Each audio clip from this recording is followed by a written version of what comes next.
আমি এর আগে একটা ভিডিও বানিয়েছি ছেলেদের জন্য, 3টে কাজ করতে না বলেছি বিয়ে করার পর কি কি করতে নেই।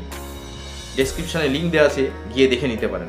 আজকে আমি মেয়েদের জন্য বলবো যে 3টে কাজ স্বামীর প্রতি করবেন না, তাহলে সংসারে অসন্তুষ্টি লেগেই থাকবে। একদম লিখে দিচ্ছি, এই সমস্যা হতেই থাকবে এবং পরিবারটাই পুরোপুরিভাবে নষ্ট হয়ে যাবে। নাম্বার 1, স্বামীর মুখে মুখে তর্ক করবেন না, তাতে করে পরিবারে অনেকটা অশান্তি বেড়ে যায়। প্রত্যেক ফ্যামিলি এই কারণেই অশান্তি বেশি হয়। নাম্বার 2, স্বামীর উপরে জেদ বা রাগ করে থাকবেন না।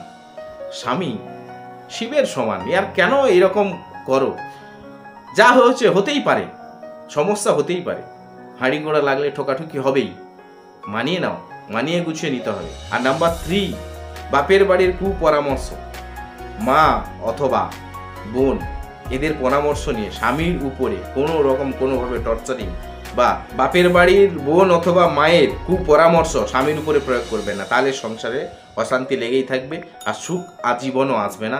আর এই সংসার ধীরে ধীরে নষ্ট হয়ে যাবে, জীবনে হাসি খুশি এবং আনন্দে থাকতে পারবেন না। দয়া করে এই 3টে কাজ বিয়ে করার পর আমি মেয়েদের জন্য বলছি, স্বামীদের প্রতি করবেন না।